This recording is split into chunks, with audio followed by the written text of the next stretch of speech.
everyone. Welcome to another Chit Chat with Mandi and Caryl. I'm Mandi, also known as the Board Gaming Pinup Girl. And I'm Caryl. Just Caryl. Just Caryl now? I don't have... Caryl has no tan, my Twitter handle anymore. Oh, how did I miss that? I totally missed that. Well, today we are going to talk about Seikatsu, and this is by IDW Games. I'm excited. Yes. Birds, flowers. Okay, Mandi. All right. Enough chitter chatter. Let's get to the gameplay. In Seikatsu, players cultivate a shared garden between each of their pagodas, but are competing to have the best view. Birds are scored as they are placed in the garden, while flowers are scored at the end. All players face one of the pagodas on the board. Garden tiles are placed in the cloth bag, and depending on the player count, tiles are placed on the spaces adjacent to the koi pond at the center of the garden board. The koi tiles are added to the bag, and each player draws 2 tiles from the cloth bag. Remember to keep the tiles hidden from other players. Players place tiles until the entire garden board has been filled. On your turn, you do the following. Play a tile. Play the tile on an empty space. Play the tile adjacent to another tile already on the garden board. Score matching birds. When a bird on the tile you placed matches another bird on an adjacent garden tile, score 1 point for the bird on the tile you just played, and 1 point for each matching bird on an adjacent tile. The koi pond tile is a wild tile that can act as a bird of your choice this turn and score the same way. Draw a new tile from the bag. When each player has played the last tile from their hand, the garden board should be completely filled and the game is over. Each player views the board from their pagoda and scores the rows of flowers they have planted. Koi pond tiles now act as a flower of your choice for flower scoring. They may be scored as different flower by different players. Most points wins.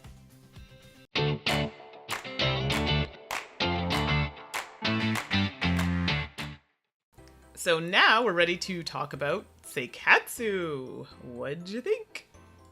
So, Mandi, I'm going to tell you something very interesting about the meaning of Seikatsu. Oh, no. Did you know that Seikatsu means life? So apparently I was telling everybody about that at Fan Expo, and now that we're talking about it, I was like, oh, wait, what does that mean again? It means something, right? Yeah. How soon you forget. I know, right? So what did you think of it? I actually really love this.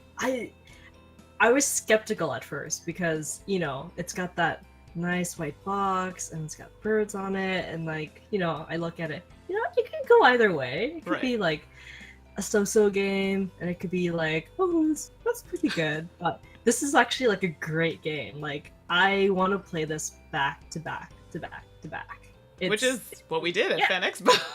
It is, and I have to say that game just took the entire show for me. Like, it's simple, it doesn't take too long to play, and I like that it's abstract with a very nice aesthetic and theme to it. Like, I don't know if that's what you thought too, but... No, I did. I thought it was really pretty, and yes, I have a thing with pieces being in a satchel or bag of some sort that make a lot of noise and texture. I know it sounds silly, but I promise there's a point to this. It just shows that like the components really were like, ooh, it reminded me of like a domino or like an azul kind of tile where you put it on the board and it was a piece of substance. You know what I mean? And then that kind of played into the attractiveness of the game. And I do like abstract type games. So I'm like, oh, this is really neat. So, you're scoring on birds, but then later you're scoring on flowers. I mean, so you have to strategically place them, even though you're being scored 2 different times, 2 different things. The whole 3-player board threw me for a loop.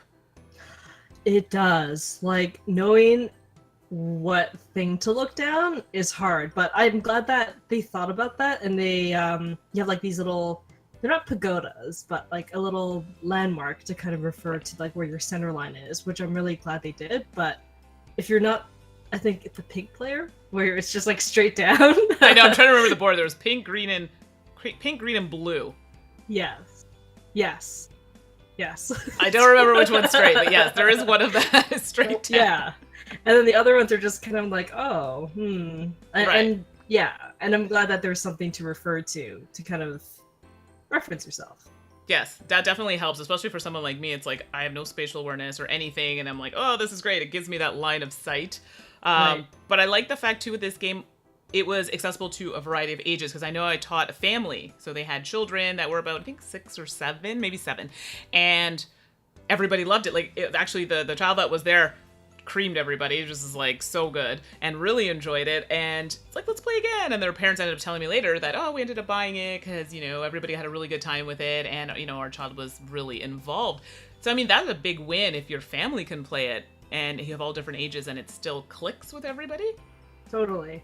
Yeah. Like, it's almost like a chessy kind of game, but you're able to play with 3 people. Right. Like, I know you could play with 4, but I'm not Right. a huge fan of the team play. No, Yeah. and there's a few games I've played like that where it's really meant for a certain number, then you can play with teams if you go beyond that number. I prefer it and they even tell you, like I've been told, no, it is better at this player count. Absolutely. Like, I think 3 is the best way to experience the game. 2 is fine, and 4 I probably wouldn't even No, try. I don't think. But Yeah. I know I talked about components. I loved the texture of the pieces. The way they slide together too. Yes. Like, it's a very nice kind of finish on it. Mm-hmm. Like, it's not, and like when you like just jiggle the bag around a bit, You just and wanna... it's like, yeah. Okay, that looks really bad, but you know what I mean. Like, sorry. I didn't see it out loud. Sorry. You know what I mean. But yes, I think I just like the clinking noise. It's heavy pieces. Anyway, it just shows that there's, you know, some texture to the pieces, which I liked. And the insert was usable. Yes, it actually was. You know, sometimes you get an insert, you're like, meh, toss. This actually housed all of the items fairly well. I mean, obviously putting on a side is not going to be the best thing, but for the most part, everything stayed in place. For sure, yeah. And the fact that anything that that you're using is just tossed in the bag anyway, so it's not like it's gonna move around anyway. Exactly. And can you think of a game that's comparable? If people like this game, they might like Seikatsu. I'm trying to think, like, it is more on the abstract side, so if you tend to like an abstract type game, this will probably appeal to you. But I think it even goes a little bit beyond that, because like I said, I've had people play it that were not necessarily into abstract games and still enjoyed it. For sure. I can't think of something that makes you think of 2 aspects of what you're placing. Right. Like, that to me was really unique, that, you know, I can place birds for the instant points, or just kind of either go for the long game with the flowers. And then sometimes it's just like what gear your mind is set at that kind of just dictates how you play. Like, you know, someone who just sees what's there, or someone who's just kind of like, yeah, I don't think I know anything like this in any way, to be honest. Yeah, I was trying to think myself, and I was thinking of a whole bunch of type of abstract type games, and there was nothing that was exactly like this. So there you go. Right. So I'm sure someone may have a suggestion. They can put it in the comments below. But no, I think that's good. Is there anything else you want to add about gameplay or the game itself? I think we kind of touched on a few different things, but yeah, like, it's just so good. But like, if I'm looking for a good 3-player game, which is kind of hard to come by sometimes, because a lot of games are either like, you know, they're good for 2 or they're good for 6 or something, right? Like, this is a great 3-player game, and I think that's really hard to come by, and I think it's perfect for that. Yeah. No, don't get me wrong. You can play it with 2, because I know some people are probably thinking that, but I know 3 is like the sweet spot, which I know for someone like me, it's hard. I don't know what it is. 3-player games are harder for me to get to the table. Yeah, me too. Yeah.